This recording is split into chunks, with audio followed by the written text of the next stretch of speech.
Good morning, everybody. Happy Tuesday. I'm broadcasting live with Cleopatra. I'm surprised her purring's not picking up on the microphone. Let me find, Let me find my live chat. Hey, Vicky. Good morning. We'll give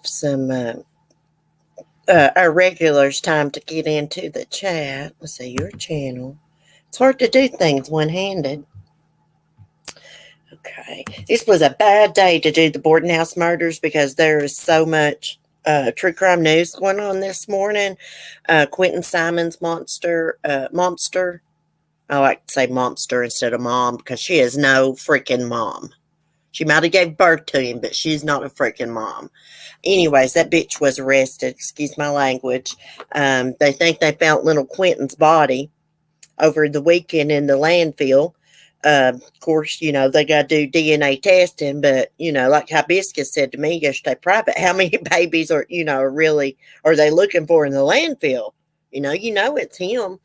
Bless his little heart. That is so sad. Hey, Forever a Song. Good morning. Good morning, Sapphire. Good morning. Hugs for Michigan.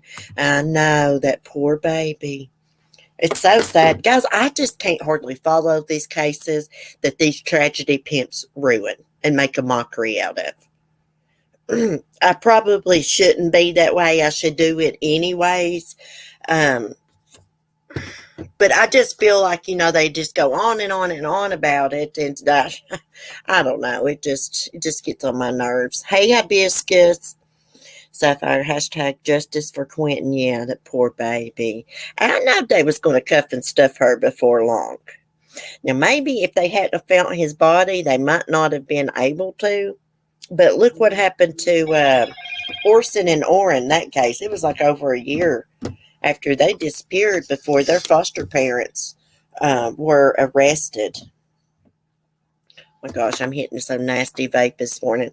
Anyways, before we get started this morning, Cleo, do you want to go somewhere else, baby? Oh, it loves its mommy. I live right next to Savannah and go there all the time. It is going downhill. I've never been there. Hey, Damaris, good morning. How are you doing? Love your music, by the way. I do listen to it from time to time. Yesterday, when I got off my live stream, before I come out of this bedroom, get down, Cleo, lay with Ladybug. I put my son's headphones on so I could listen to a stream. And then when I went into the living room, I could hear something squealing. And so I took the headphones off and looked in the kitchen. And Zoe, come on, baby, she's wanting back here. Zoe had caught a freaking mouse. Yes, I finally got the damn thing away from her. Her and Cleo was ganging up on it. Poor little thing was screaming for its life. And I got it outside, and the damn thing came back in here last night. Come back in here, woke me up 2, 3 o'clock in the morning. I heard something squealing. So I had to yank the cats by their tails. Just not to hurt them, but to let loose of that mouse. And I brought them back here and shut them in and got that little mouse back out again. It's just, I didn't even know there's a freaking mouse in here. Everybody get a mouse in their house. That's no big deal. But, I mean, I've just never seen a cat do that. I seen a cat one time get a squirrel. Sapphire let them cats do their thing. Mark was mad as hell, Sapphire, over that little mouse. He's sensitive when it, like, he wouldn't even look at the little videos that I have of it or the picture. He's like, I don't want to see that. And I kind of got aggravated. I was like, you're a grown damn man. You can't take seeing a cat with a mouse in its mouth, But I get it. It just aggravated me. Hey, Cement Shoes. How are you doing? I couldn't believe they had that damn thing in their mouth. I live in the country and I have barn cats. I get rabbits, birds, mice. Listen here, Toots. If you're going to come down here, come on. She's on the back of my chair. Come on. She's ruined my damn office chair. Well, I've got I call him Poseidon. He is a big orange tabby cat. I mean, he's freaking huge. That's why I call him Poseidon. He lives over to the funny farm at the back of Annabelle's shed. I put him some hay back there, and he hunts the mice over there. And the other night, he was slacking on his job. Annabelle wouldn't go in her shed because there's a mouse in there running around. They're attracted to that feed and stuff.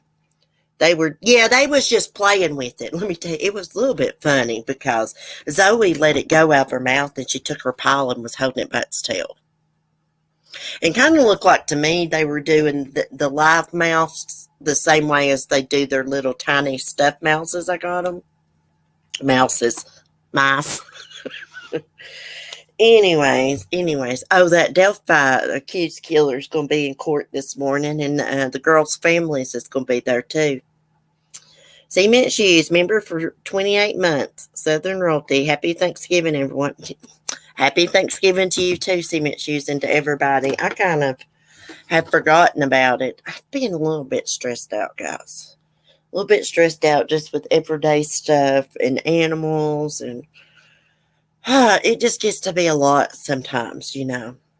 But anyways, we're going to talk about Dorothea Puente this morning. The grandma, landlady, serial killer. Let me get over to StreamYards. This vape sucks. Hold on, I don't even think it's hitting. It just don't satisfy me, guys, this vape. Does anybody else vape? Okay, get back to my comments. What's going on here? Okay.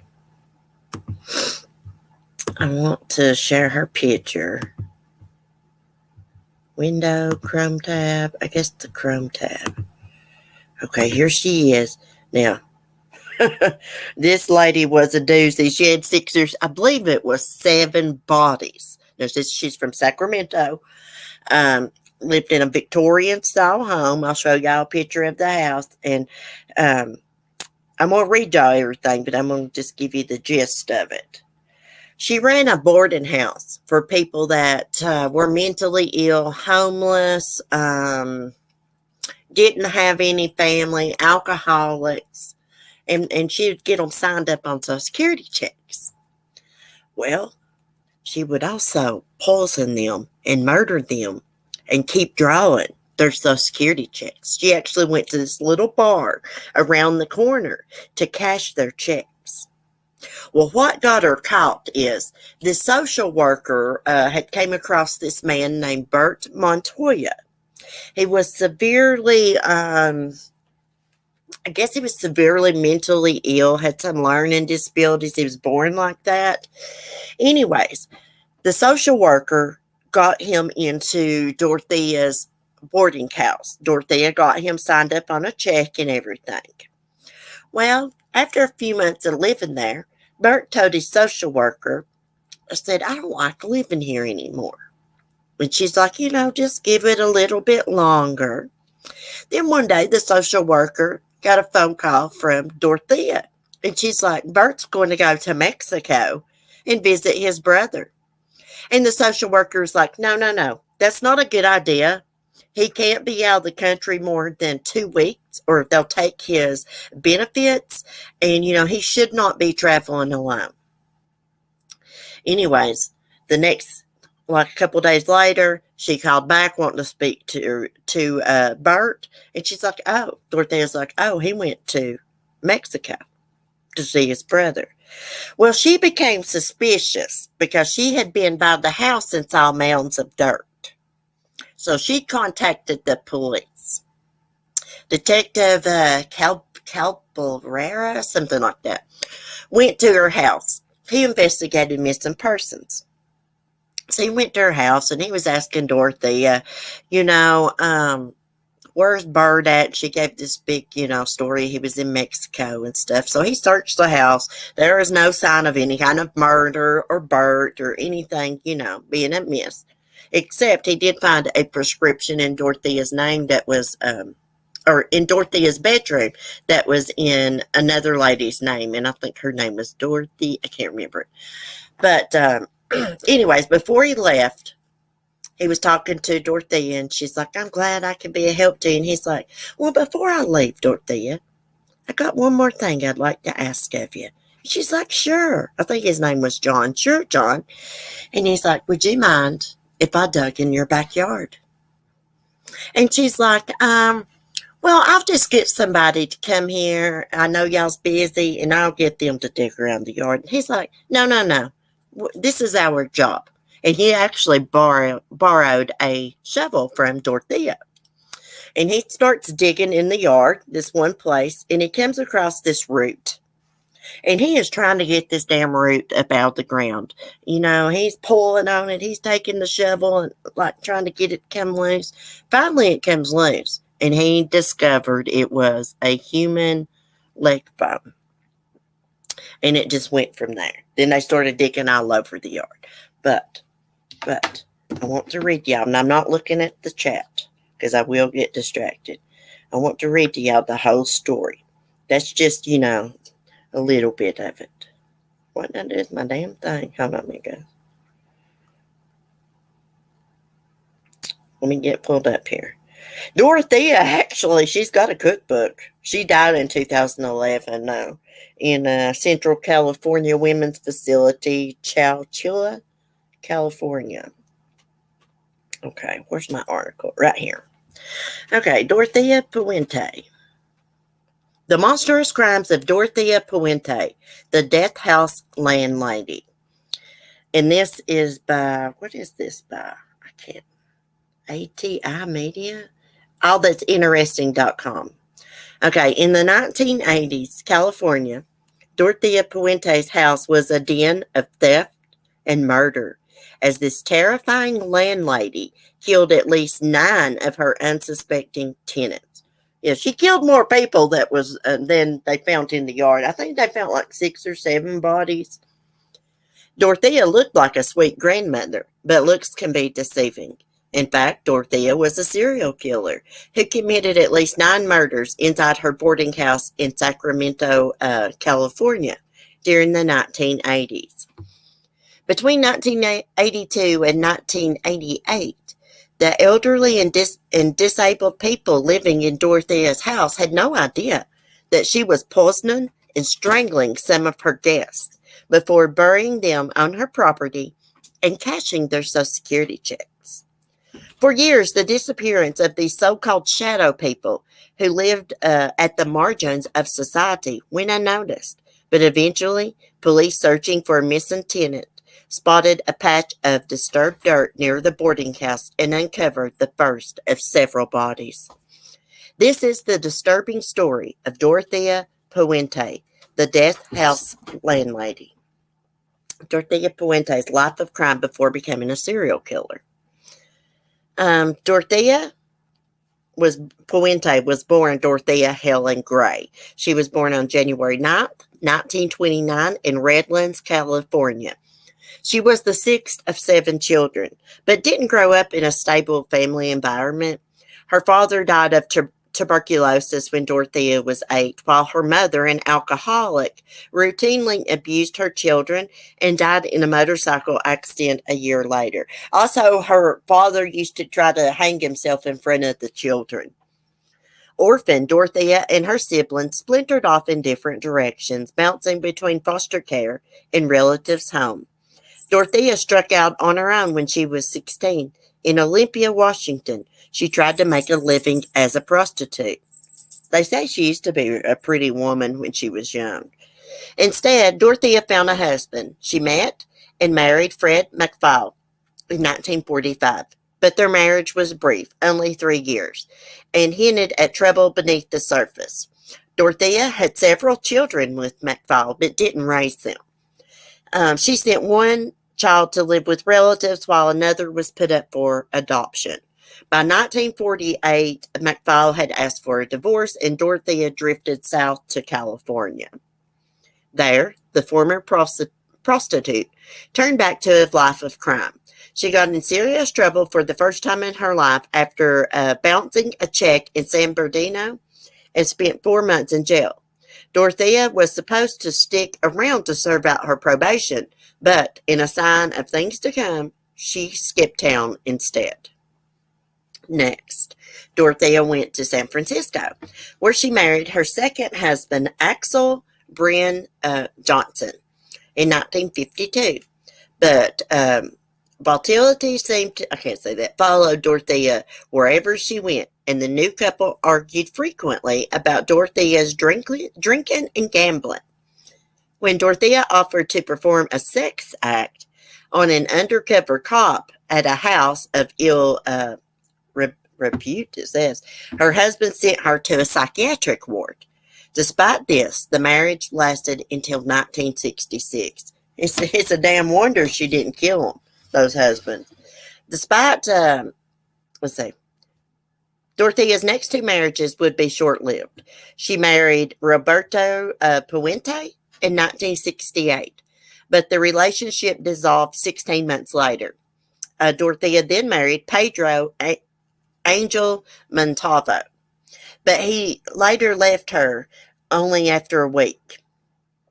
Okay, despite all evidence to the contrary, Dorothea believed herself to be an able caretaker. In the 1970s, she opened her first boarding house in Sacramento. And I'm going to quit screen sharing because before I go on, I want to show y'all the house. See, I can get a good view. Let's see, where's a good view at the house?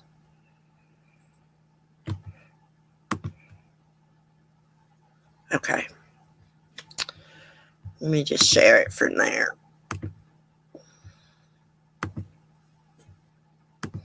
Where StreamYards has changed, it says extra camera.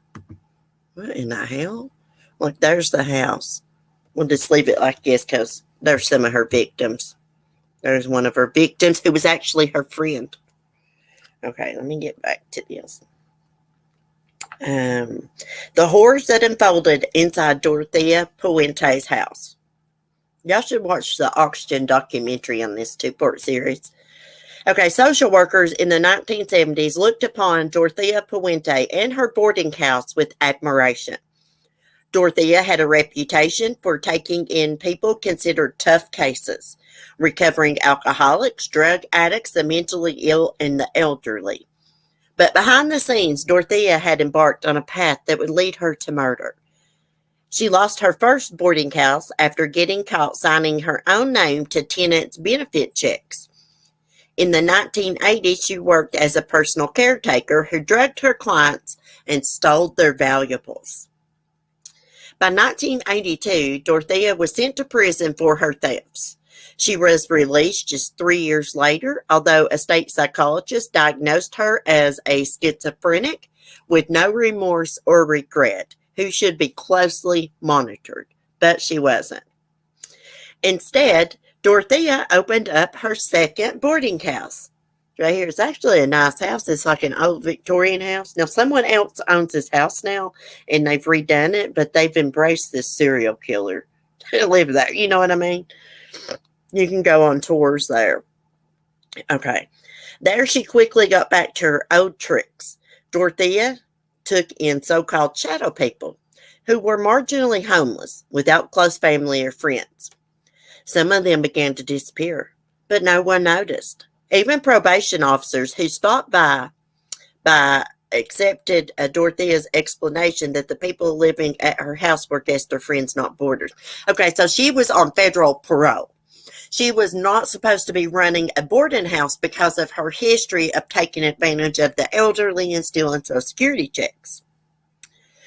But when her parole officer would stop by, she'd say, "Oh, I'm just helping them out. They're not boarders. I'm not profiting from them." In April of 1982, a 61-year-old woman named Ruth Monroe. This is Ruth right here. This picture right here. If I can get her pulled up. That's Ruth. Ruth Monroe moved in. They were actually friends. Moved into Dorothea's house. Soon after, Monroe died from an overdose of codeine and Tylenol. How do you say that? Y'all know the name for Tylenol. ACE. I can't pronounce it. Okay. When the police arrived, now let me say something about Ruth before I go on. Ruth used to stop by and see her every day. Ruth had only been living at the boarding house for maybe a month. But she moved in and then she just started declining. His mom didn't drink or anything. On one of the last days that he saw her alive, he had stopped by after work. And he's like, Mom, what do you got in your hand? And she's like, Dorothea fixed me a drink. And he's like, it was her business if she wanted to have a drink. I did find it odd because my mom had never drunk before. And then the next day, his mom was dead. Ruth was dead, and Dorothea said that she had killed herself. Okay, hold on. Let me get my phone here. When the police arrived, Dorothea told them that Ruth had been depressed due to her husband's terminal illness. It satisfied the authorities and ruled Ruth's death a suicide and moved on. In November 1985, just think I was 5 years old in 1985. That's been a long time ago. Dorothea Puente hired a handyman named Ismael Flores to install some wood paneling in her home. After Flores finished the job, Dorothea had one more request: to build her a 6-foot-long box so she could fill it with books and a few other assorted items before the pair of them would bring the box to a storage facility. But on the way to the storage facility, Dorothea abruptly asked Flores to pull over near a riverbank and just push the box into the water. On New Year's Day, a fisherman spotted the box, noticed that it looked suspiciously like a coffin, and informed the police. Investigators soon found the decomposing body of an elderly man inside. And I'll tell you a little bit about this elderly man. I think they met through like a Lonely Hearts column or something. And he met up with Dorothea. And I think this article's wrong. I think the man that she met up with, the elderly man found in the box, actually built that box himself. He didn't know he was building his own coffin. This is mixed up a little bit, but I've watched the documentary like 100 times and read about her. And she got someone else to use that elderly gentleman's truck to haul his so-called coffin away. Okay. However, it would be 3 more years before authorities could identify the body as one of the tenants in Dorothea Puente's house. He really wasn't. I don't know if you would say he was a tenant, but he was her so-called boyfriend.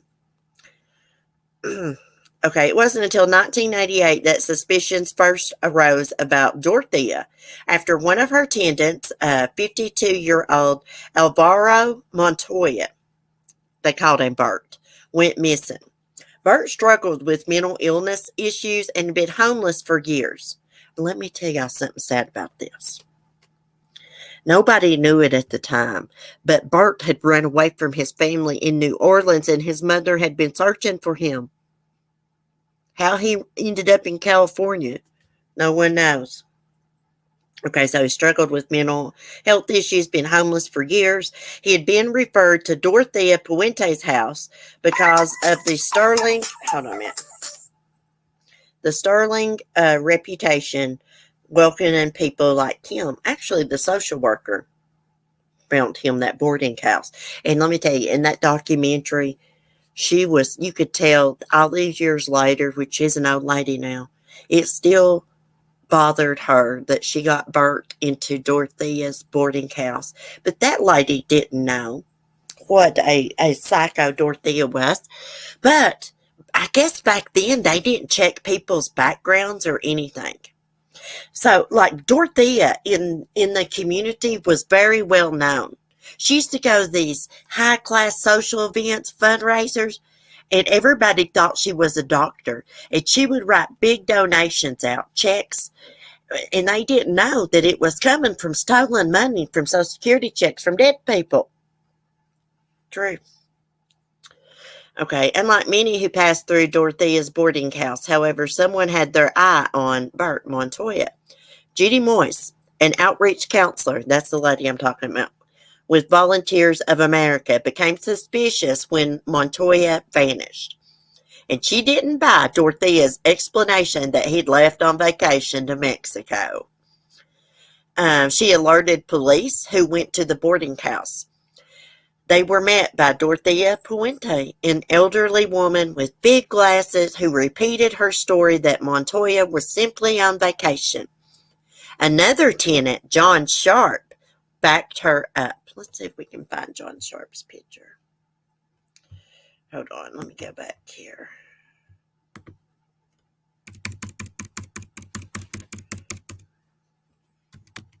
Because they believe that he is the one that dug.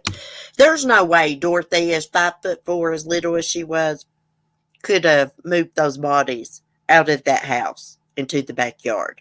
There's just no way. Let me see if I can find his picture. I'm not seeing his picture.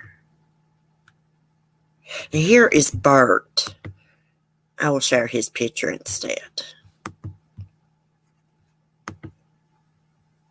Now, he denied being Dorothea's accomplice, but they couldn't prove that he helped her, but they believed that he did. Now, this is Bert Montoya that disappeared. Okay. But as police prepared to leave, Sharp slipped them a man. Okay, hold on a minute. Moise alerted police, who went to the boarding house. They were met by Dorothea Puente, an elderly woman, big glasses, who repeated the story Montoya was simply on vacation. Another tenant, John Sharp, backed her up. Okay, I'm mixed up. He's not the one that dug your grave. Sorry. But as police prepared to leave, Sharp slipped them a message. She's making me lie for her. The police returned and searched the house, finding nothing. They asked permission to dig up the yard. Dorothea told them they were welcome to do so and even provided an extra shovel. Then she asked if it would be okay if she went to buy some coffee at the hotel around the corner. The police said yes and started to dig. The reason that she asked if she could go get some coffee, she saw where they were digging, and she knew that they were going to uncover another body. Hold on. I had to reload this, and it messed up. Okay. She asked if she could go buy some coffee. The police said yes and started to dig. Dorothea then fled to Los Angeles. The police dug up 78-year-old Leona Carpenter and 6 more bodies. The trial and imprisonment. For 5 days, Dorothea was on the lam, but police tracked her down in Los Angeles after a man in a bar recognized her from TV. I mean, here they had found a body in her backyard. They took her to the police station is what happened. And she's like, oh, do you think that I could dig a hole like that and move a body? They didn't know who the body was because it was so decomposed. So, they couldn't arrest her for anything. So she was allowed to go home. And the next day, they came back to dig some more. And she saw where they were digging at. And she was like, oh, John. She was talking to that policeman. She's like, oh, John, this is making me so nervous. Can I go around the corner to the hotel and get me a cup of coffee? He's like, yeah, Dorothea, there's a crowd gathering outside. I'll escort you there. So he took her to the hotel, and then he ran back. And it wasn't a few minutes later, he started digging and found another body. And somebody said, where's Dorothea at? Said, she's at the hotel getting coffee. They ran to the hotel, and the witch was gone. She had took a cab and fled to L.A. Okay. So for 5 days, she was on the lam. Police tracked her down to Los Angeles after a man in a bar recognized her. Charged with a total of 9 murders, Dorothea was flown back to Sacramento. On her way back, she insisted to reporters that she hadn't killed anyone, claiming, I used to be a very good person at one time. Dorothea was never a good person. Never. Throughout the trial, Dorothea was portrayed as either a sweet grandma-like type or a manipulative criminal who preyed on the weak. Her lawyers argued that she might be a thief but not a murderer. Pathologists testified that they hadn't been able to fix the cause of death for any of the corpses. John O'Mara, the prosecutor, called over 130 witnesses to the stand. The prosecution stated that Dorothea used sleeping pills to drug her tenants, suffocated them, and then hired convicts to bury them in the yard. That's not exactly right. She hired convicts to dig the holes. They didn't bury any of the bodies. They just dug the holes. I forget the excuse that she used, told them, but they had nothing to do with it. It was her other tenant. I can't think of his name right off the bat. I thought it was John Sharp, and it's not. There was another tenant they think helped her. Okay. John O'Mara, the prosecutor, called over 130 witnesses to the stand. Okay. All right. Okay. Dalmane, which is a drug used for insomnia, was found in all 7 of the exhumed bodies. Whatever Dalmane is, it says it's used for insomnia. Found in all 7 of the exhumed bodies. What she'd do is she would drug them, then put a bag over their head. Prosecutors said that Dorothea was one of the most cold and calculated female killers the country had ever seen. In 1993, after several days of deliberation and a deadlocked jury, due in part to her grandmotherly disposition, Dorothea Puente was ultimately convicted of 3 murders and received back-to-back life sentences. These entities fall through the cracks, said Kathleen Lamers, executive director of the California Law Center of Long-Term Care, about boarding houses like Dorothea's. Not everybody running them is being nefarious, but nefarious activity can crop up. By the end of her life, Dorothea Puente insisted that she was innocent and that she had been taking good care of the people under her charge. Such good care of them, they all ended up in her damn backyard. The only time the boarders were in good health was when they stayed at my home, Dorothea insisted, from prison. I made them change their clothes every day, take a bath every day, eat 3 meals a day. When they came to me, they were so sick they weren't expected to live. Yeah, right. Dorothea Puente died in prison of natural causes on March 27, 2011, at the age of 82.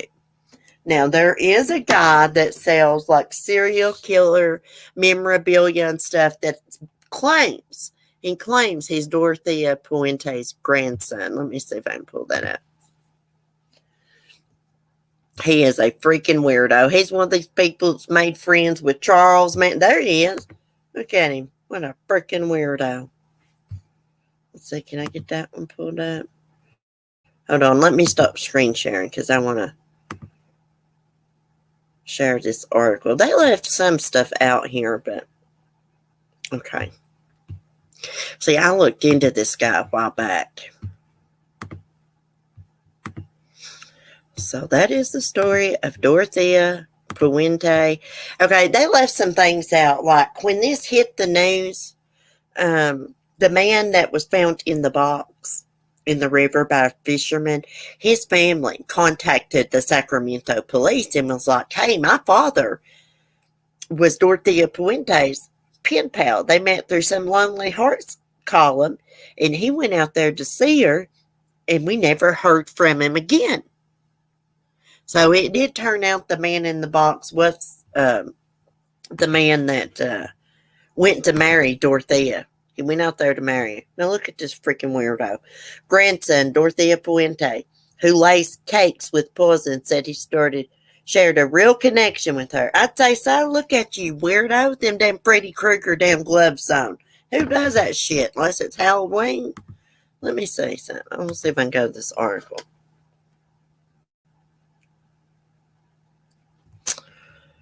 So what it was, the reason Dorothea killed people is because she had done been in trouble for cashing people's checks. For drugging her patients she took care of, stealing their belongings, plus stealing Social Security checks. She had done been in trouble. She was on federal parole for it. So she was like, hey, if I'm going to steal, I'm going to have to kill these people so, they can't go file charges on me. No one's going to miss them, because a lot of them were what they call the outcasts of society.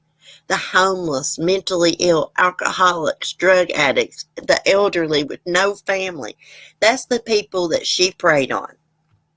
Y'all know she's got a cookbook. She does have a cookbook. Now I'm going to look at the chat after I read this. Let's see. Grandson of killer granny Dorothea Puente, who laced cakes with sleeping pills, then smothered them at her California boarding house, reveals how he shared a real connection with her and refuses to sell her ashes to internet obsessives. Well, he sells every damn thing else. Let's see. What's his name? William Harder said he had a great relationship with his grandmother and insists there was a human side to the monstrous lady. I don't think there is any human side to her. I really don't. This is not going to load up. The Daily Mail never loads up. Now, they left a lot of things out of that article, like the police officer who went to the home. He didn't find anything in the home when he first went to investigate Bert's disappearance. He didn't find anything except a pill bottle with another lady's name on it. And Dorothea, he's like, Dorothea, it was sitting right out. And he's like, Dorothea, whose pills are these? And she's like, oh, those are my cousins. And also, right on the kitchen table was a book about poisons. And another thing they left out, there was a death room that was right off from the kitchen, what they called the death room. And that's where, when she killed these people, she would take their bodies. And she would leave the bodies laying there on the floor until she could get them out of the house without anybody seeing and get them buried. Now, Dorothea could not have committed all these crimes by herself. Someone helped her get those bodies out of the house. It's hard to move dead weight, guys. And she was an elderly woman. Here's when they caught her. Let me show you. She was an elderly woman. She had to have had some damn help. They just couldn't prove it. And she never turned on her accomplice that helped her bury the bodies because she denied all this. What her excuse was to police, there was other people in the house that could have done it. But back to the death room. The death room smelled a little bit. When the cop went in there, he pulled up the carpet. And what did he see? He was knocked down by a damn foul odor of putrefied body fluids. Because when someone dies, the liquids and stuff, stuff just drains out of every freaking hole in their body. I don't mean to be gross about it, but that's just the truth. And some of these people will lay there for, a week or two. She had to get this thing. She didn't have a very big front yard at all or backyard. And it's right on the street. So she had to be careful about burying those bodies. They think she done it at nighttime. She would hire these people that was on work release. It's called on convicts in that article, but they were like on work release and stuff. They were in jail, but on work release. And she got them to dig what she called trenches. I forget what she told them that they were for, but they did not know that she was burying a body. I don't know why that article said that, but that is not correct. Anyway, there's Dorothea Puente's grandson with Charles Manson. Yeah, he has this website where he sells like letters from Manson and just different criminals, and some of that stuff is really expensive. Let me click on this picture right here. See, there's the bottle of pills right there that was found. There's one of the bodies. There's one of the shovels. Look at this. Now, would you think that lady right there would be a freaking serial killer? Let me see who's messaging me, guys. And I'm going to look at the chat. I had been wanting.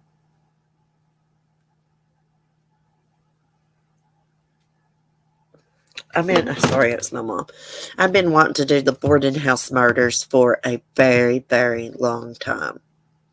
I've watched the 2-part documentary on it and read all kinds of things.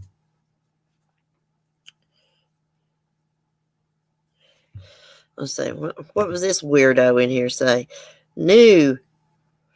Was there someone in here with that dating crap? Oh my gosh, thank you so much, shoes. You know, I see those comments like in people's comment sections, and they'll have like a link and something about dating.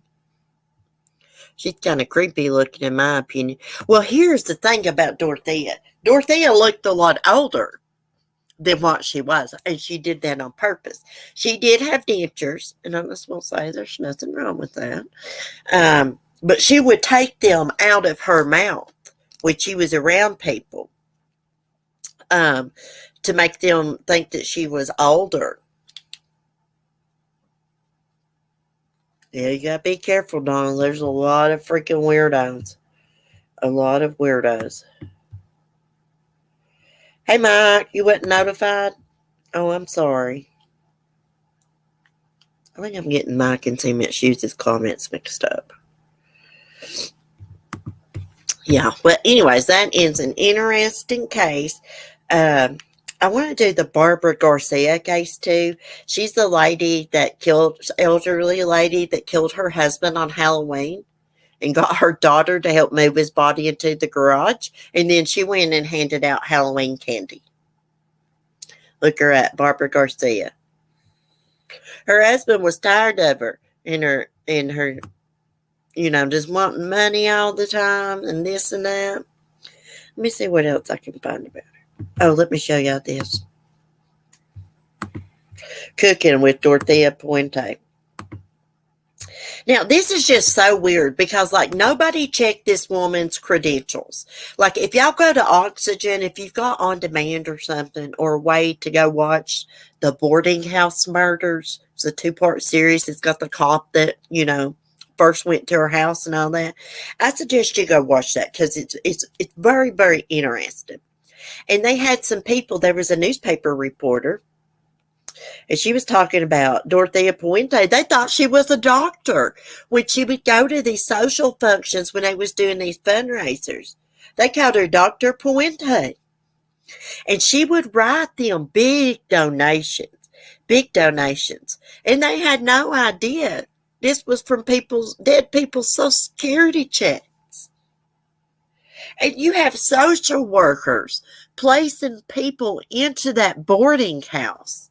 Did no one do a background check? And then you have the parole officer coming by, seeing that she's got boarders, and letting the little witch lie out of it. It's just crazy. Totally crazy. But anyways, I want to show y'all this. Cooking with a serial killer.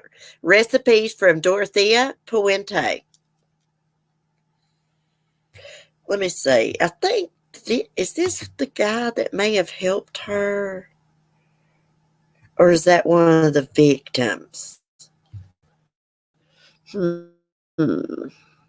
That's why y'all should watch the Boarding House Murders on Oxygen, because it's got clips of them digging in the backyard, and the guy that they think helped her, he's standing around, watching, because he knows they're getting ready to find another body. And he tells that cop, he's like, Dorothea wants to speak to you for a minute, detective. And he's like, sure. And that's when she's like, do you mind if I go to the hotel and get a cup of coffee?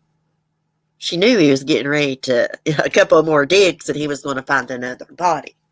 It's crazy. It's crazy. Let's see. Let me go back and see if I can get a thing of all of her victims.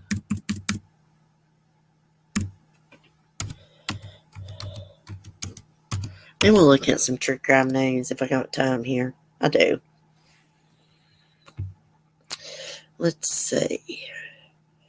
Right here. Right here's her victims. Okay. That one woman that she killed, Ruth, they were actually friends. They were actually friends. Ruth's husband, Ruth was pretty well off. Her husband had died and she's lonely. And Dorothea's like, move in with me. And Dorothea killed her. And she's Ruth. She was actually a veteran. Yeah. She was, I think she was a nurse or something in the war. Okay, so he couldn't have helped her. Here is the man right here. My little pointers on is the man that was found in the box in the water. He's the man that met Dorothea. He started writing to her, then went out there to marry her, and she killed him. Put him in a wooden homemade coffin and hauled him away in his own damn pickup truck. Got somebody to drive it. True story, guys. True story. Okay, it's enough of that weirdo. I just wanted to share that with y'all. She looks like the mother from that movie, The Frighteners. I don't know if I've seen that. I have a Halloween story I was going to tell you. I hope I can tell you one day. Have a good Thanksgiving. May our Lord bless and be on you and your loved ones. Oh, thank you, Donald. Happy Thanksgiving. Yeah, they thought she was a doctor. They in that documentary, that lady said, we never questioned it. We didn't know what she was a doctor of. All we know is she wrote us big donations, like they'd have fundraisers to help, the less fortunate and things like that. Nobody questioned her. Nobody done a background check on her. The social workers, nobody. That one social worker that helped Bert, though, Dorothea did not fool her. She knew she was being lied to when she went looking for Bert, and she was giving her the runaround. And that social worker actually told her, said, if Bert doesn't call me by Monday, I'm going to the police. You know what Dorothea did? She got somebody to call and act like he was Bert. And that social worker knew Bert's voice. So she contacted the police. And when she did, she went in and talked to them. And she said, if you go looking, you better take shovels, because I've driven by there and there's mounds of dirt. That woman had some kind of sixth sense, and she knew Dorothea had done something to Bert Montoya. She knew it. And in that documentary, I felt so bad for her, because she was like, I asked myself, what have I done? She beat herself up for getting him into that boarding house. And she said, most importantly, what had Dorothea done? You could tell that it really, really haunted her. Here's the detective. Actually, back in the day, he was damn good looking. Worst roommate ever. There he is.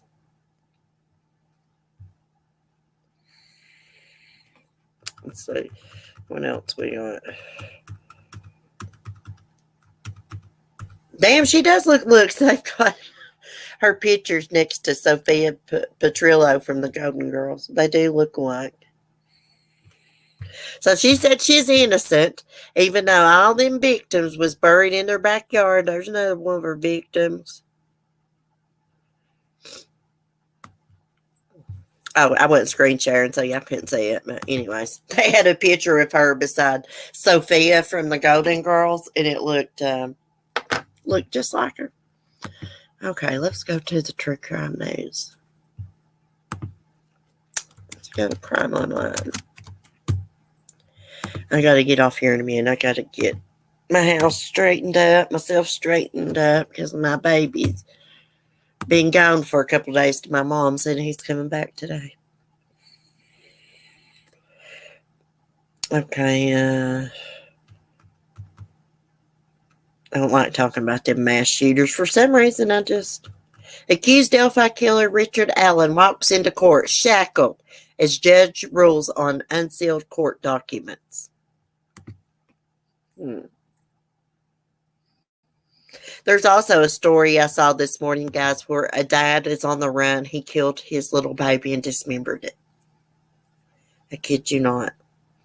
Let me see what it's saying about this piece of shit. Delphi killer Richard Allen arrived at the Carroll County Courthouse in Indiana this morning with officers surrounding him as he made his way into a side entrance. At around 7:57 a.m. this morning, Allen walked through the side entrance, shackled at the arms and legs while wearing a jacket over an orange gel jumpsuit. Allen appeared before the judge, who ruled on whether charging documents in the case would be unsealed. Carroll County prosecutors have requested that the documents be unsealed in what Fox 59 describes as unusual in a murder investigation. Special Judge Fran Gull of Allen County decided to postpone the ruling concerning both unsealing the documents and bail. NBC 13 reports. Well, that son of a bitch don't need no damn bail. The judge set a bail hearing for Friday and will release an order at a future time in concerns to the charge and documents. Allen's defense lawyers have been pushing for his release on his own recognizance or in an alternative to set a reasonable bail, adding, because neither the proof of guilt is evident nor the presumption of guilt is strong. So his lawyers must feel like they don't got good evidence, but I'd say they do. Hey, let's watch this if we can get it to play. Let me see if I can get it to play for our screen share. We'll watch this son of a bitch walk into court. The Delphi Homicide Task Force took Allen into custody on October. Custody on October 28th. He's been charged with 2 counts of murder. Let's see who's messaging me.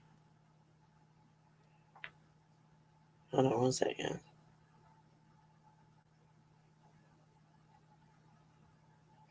Okay. Hold on, that was my mom. I'm going to have to get off here in a minute because I think she's coming back here.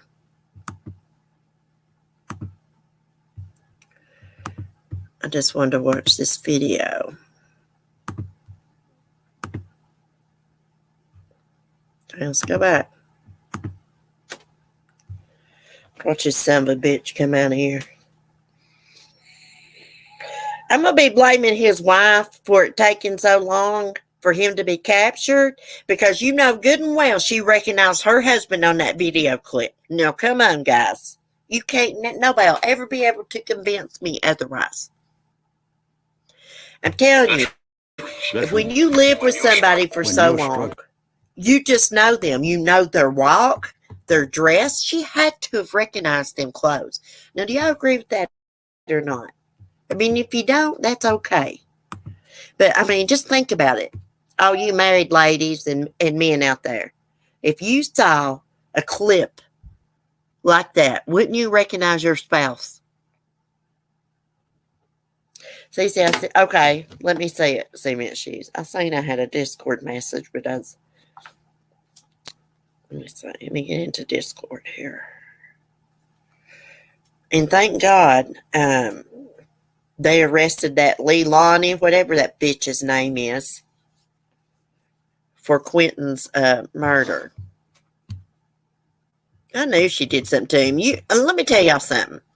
When you hear somebody say, someone came in the middle of the night and took my baby, you might as well just assume that they killed their own baby, because stranger abduction is rare. Oh my God, Mike, she does. This is the mother from Frighteners. I'm going to have to watch that, because I don't think I've watched that. I've watched, Fright Night, the old Fright Night. I love that one movie. Now, there's a newer Fright Night. I'm not too big of a fan of that. Okay, let's see. What else? So, there really nothing happened this morning with the court. I mean, why do they have to bring him in court? Why can't he just, video call in or something? Like, I don't get it. Because I don't want this son of a bitch hurt or anything. Because he needs to face punishment. We don't want him getting the easy way out. Let's see what else.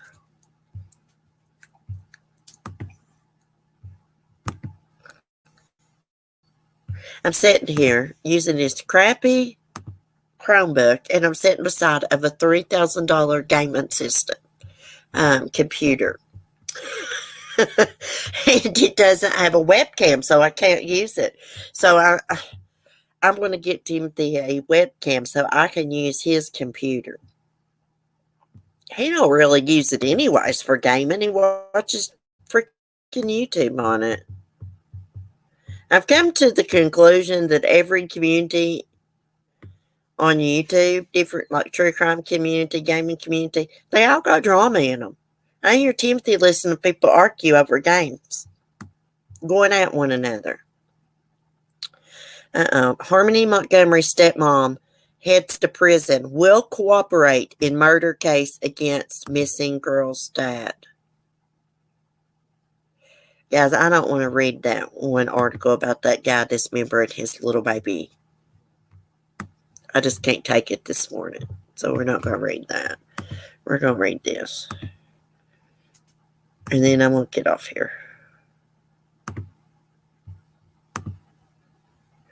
Because Linda Lou will be by here. Linda Lou. That's really not her name, but Linda Jane is. Okay. Here's this ugly bitch. Poor little Harmony. It couldn't see good.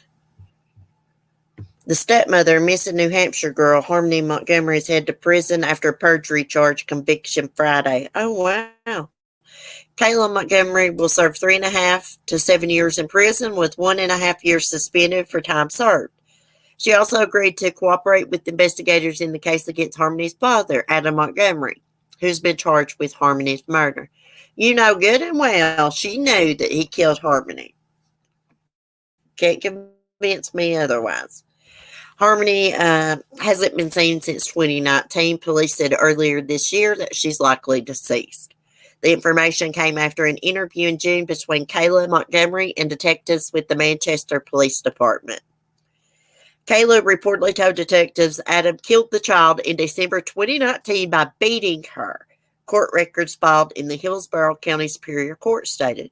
And you let that son of a bitch beat her, you piece of shit. I knew that she knew that Harmony was dead. Because I knew that if she was drawing food stamps on that kid, she knew that kid wasn't with the mother. Because only, if she'd been with the mother would have been drawing benefits on her. Because, she's not a rich person. And, she just wouldn't have continued to draw benefits on that child if she thought she was with her biological mother. Because once you put that Social Security number in, the social workers, it can tell if, that Social Security number is on someone else's food stamp application. I know someone in my hometown that got in trouble for something similar. She didn't get no jail time, though. There wasn't no damn dead kids involved. Do you know what I mean? Okay. Killed the child 2019 by beating her. Her perjury conviction came after she lied to a grand jury about her whereabouts the day Harmony disappeared. She said she was working at a donut shop on November 30th, 2019, the last time Harmony was seen, which was proven untrue. I want you to look at that ugly thing. Look at them ugly eyebrows. Lord have mercy. It looks worse than mine. In exchange for cooperating with investigators in the case against Adam, Kayla's charges of lying to state health officials by collecting Harmony's government benefits will be dropped. She was accused of continuing to collect welfare money meant for Harmony's care for months after Harmony vanished. Ain't that awful? Meanwhile, the search for Harmony continues. They believe she was murdered, but they still haven't found her body. Police received a call from Harmony's biological mother, Crystal Sorey, on November 18, 2021, who reported the child was missing. Sorey told police Alex Montgomery had physical custody of Harmony, and she couldn't get in touch with him. Crystal reportedly lost custody of Harmony in 2018 due to drug issues. Adam, according to Sori, blocked her calls, blocked her from social media, and didn't allow her to speak to Harmony after Easter 2019. Well, she should have tracked him down and showed up at the house with a police officer, in my opinion. Oh, so he's blocked you on social media and stuff, so, you just don't do nothing? New Hampshire police reached out to New Hampshire Department of Children's Services to locate Adam Montgomery after learning Harmony had not been physically seen since October, November 2019. I believe what happened, Harmony's brother that was adopted by a great couple is actually the ones that, was inquiring about where Harmony was. Now, Crystal did contact the police too, but that little boy loved his sister, and the couple that adopted him was going to adopt her. Oh my gosh, Skylar, please don't start. Oh, she's going to have a fit on me, guys. Hold on a minute. Oh, come here and I'll pet you. Don't start howling. I think my mom's out there, guys, so I'm going to end this stream, but I will see y'all in the morning. Stop. I'll see y'all, guys. Be safe, be kind, peace, or she's going to bust y'all's eardrums.